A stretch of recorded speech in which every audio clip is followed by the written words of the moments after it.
we're still going into deficit spending, even misappropriating funds. We're still losing money every year. So the best thing to do is we got to rip the Band-Aid off, say we're going to balance our budget. We're not going to misappropriate funds from the water and sewer to be used for other purposes. And we're going to figure out how to live within our means and start to increase revenue.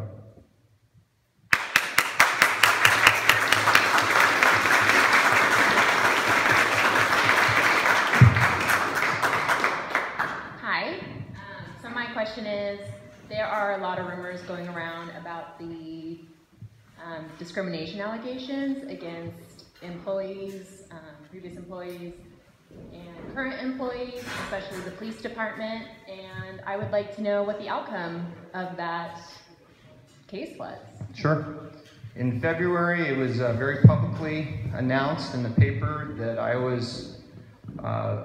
there was complaints filed with the Human Rights Board with 2 former employees from the town of Darby and 2 current employees from the town of Darby.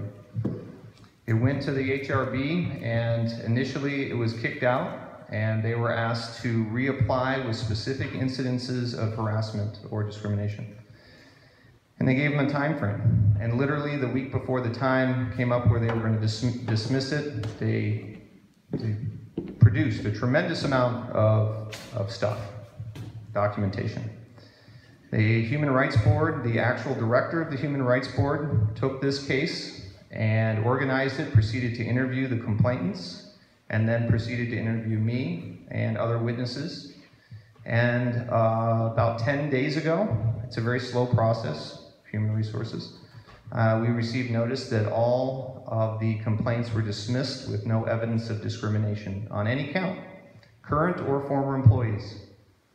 In the meantime, I've had 3 grievances filed against me by current employees, which were all dismissed.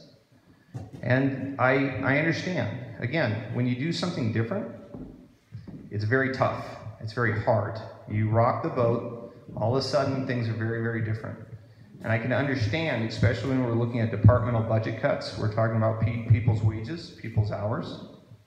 I know it's tough, but I didn't create the problem.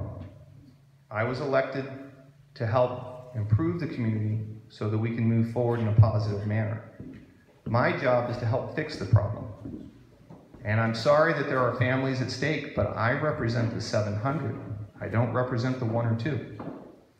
And so we have to look at the greater good financially of the community so that we can move forward. If I can address that, since I'm part of that whole system, yes, it was dismissed because people don't fall in a protected class. I'm not old enough, I'm not dark enough, and the ruling came out that he did not discriminate. He did not discriminate based on a protected class. I'm not female, obviously. I'm not black. I'm not Hispanic. But that was the first step. I've never sued before. I don't like to sue. Nobody here wants to hurt the town of Darby. But we've had 5 council members quit because of what they term a toxic environment. And the same person who cleared him, supposedly, says the next step is to go to district court, which I understand will go to district court. So there's a whole series of accusations made, and they interviewed in excess of 10 people. And she says this: in his interview, McDowell denied making most of these statements. This is incredible, given the number of persons willing to come forward and say he did. For this analysis, I will assume McDowell made these statements. It's there, it's available. I'm not making that up, that's not my words. Why don't you keep reading? What do you want me to read? So the accusations? That despite all the people that came forward, there was not a single incident of discrimination. Based on protected class. The problem is, as we can define it, is that these people don't understand the difference between performance and discrimination. So when you have a job description and you have job responsibilities, is that if any criticism under the job description and job responsibilities is not discrimination, it just means that you got to do your job. Now, that being said, is that I understand, because I've never gone through a Human Rights Board hearing and I've never been in a discrimination lawsuit, why people don't understand the difference between the two, between performance and discrimination. But there's a very, very large difference, is that I can say, hey, I have issues with your job performance, and it doesn't mean I'm discriminating.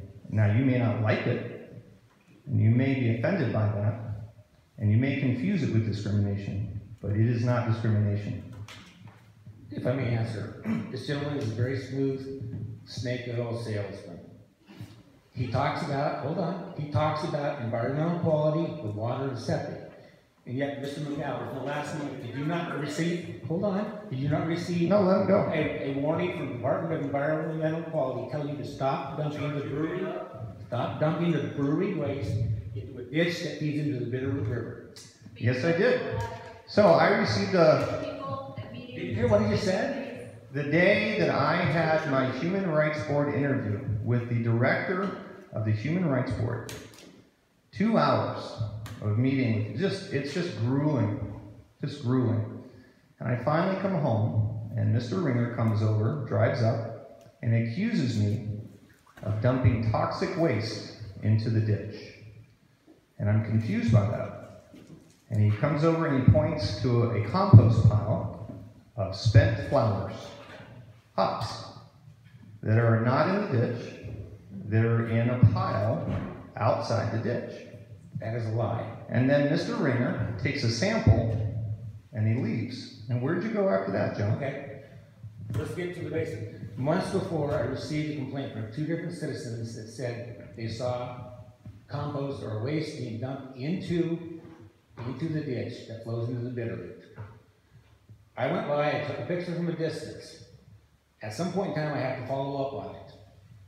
One individual said they had talked with Mr. McDowell. He blew him off saying, it's none of your business.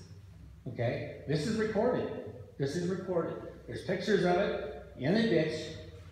So I filed, this is an investigation based on citizens who live in Darby. So Mr. Ringer, he came to me and said that I was dumping toxic waste in the ditch. So he then went to Terry Linton, who is the Director of Public Works, and Terry Linton then called me. Terry Linton, because Mr. Ringer, according to Terry Linton, suggested that the brewery was the cause of the failure of the sewer lagoons. So Mr. Linton said, well, I don't know about that. Let's get an expert. Mr. Linton called Rural Water, which is an advisory group for the Department of Environmental Quality, DEQ.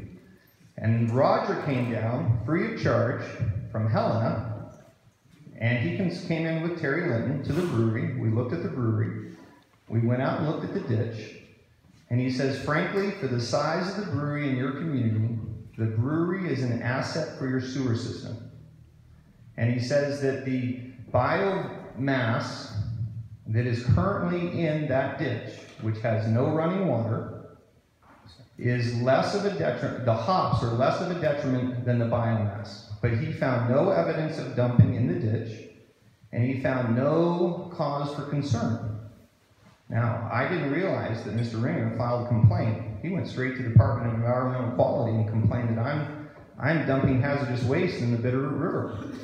No, that's not accurate. This is an investigation. So then, he tries to serve me with 2 grievances the same day that I had my Human Rights Board interview with the attorney. And he comes back and says I'm dumping toxic waste, and then tries to hand me 2 grievances that he complains. And it's a private matter, so I can't discuss it. But you are discussing it. We handed over to the attorney to resolve, and it was resolved and dismissed. Now, I received this letter from DEQ, and it says, hey, warning, don't dump anything in the Bitterroot River. So I called her, and she said, oh, it's no problem, it's a matter of case, we get these all the time, I just have to issue a warning, case is closed, done. She didn't, thank you for notifying her, but there was no cause for alarm, and she felt no need to follow up. In fact, I told her that we had a meeting with Rural Water.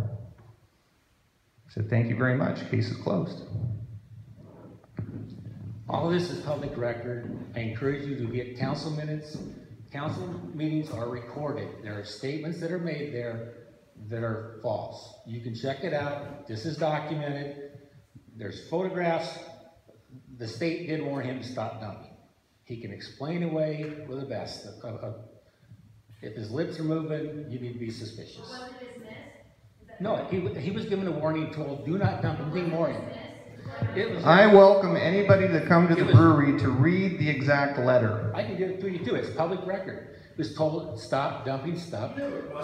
Yeah. Yeah. No, I'm answering. Ladies and gentlemen, Deputy Ringer with the Darby Police Department. Thank you for your input, Deputy Ringer. You know what, folks, I just want to say that I appreciate the civil discourse. You know, we're not all going to agree on everything, and this is exactly the types of things that we need to be hashing out and discussing and getting to the bottom of. So I appreciate the civility of both of you bringing it forward and giving us the opportunity to address it. As Deputy Ringer said, it's in the minutes, it's available for anybody who wants to know more about it, but ultimately the discrimination suits were dismissed and they found no evidence of discrimination. They have 90 days they can file a civil suit. That's their right under the law. And I would like to retort that I tell people this is not a personality issue. This election is a financial issue. This is about money. This is about your money. This is about coming and balancing the budget and managing your resources for the future. The budget that I proposed last year was a 1.5. It went from 2 full-time employees to 1.5 employees. That's a 20-hour cut per department, and it would balance the budget. And that was made across the board for administration, for public works, and for the police department. The budget that I proposed this year, going from a 2.0 to a 1.5 for all departments to balance the budget. It's the exact same budget I proposed last year. And it's fair and it's equitable between all the departments. It's fair and equitable for the police, and it's fair and equitable for the public works. Now, when you look at the numbers, you just can't deny the big negative number at the end of the year. You could not be happy with it, and I know it affects families, but we've got to figure out how to live within our means, and employees are very upset about it. And I understand that. They have a right to be. But I didn't create this problem, and the council we have right now didn't create this problem. But we're charged by the people to move forward in a fiscally responsible manner and complying with state law. To, at some point in the future, the whole community can go broke, or we can balance our budget and start to move forward in a positive manner. And it may not be today or tomorrow, but at some point, somebody's going to have to make some tough decisions. And with that, I think we're going to wrap it up and call it an evening. Thank you so much for your time and attention. Thank you, Mayor McDowell. You've done a fantastic job in answering our questions. Thank you for the invitation. Remember, the cost of liberty is eternal vigilance, and you have expressed your vigilance here tonight, and I so appreciate that. And Linda would like, no? Okay, all right. Thank you again. Good job.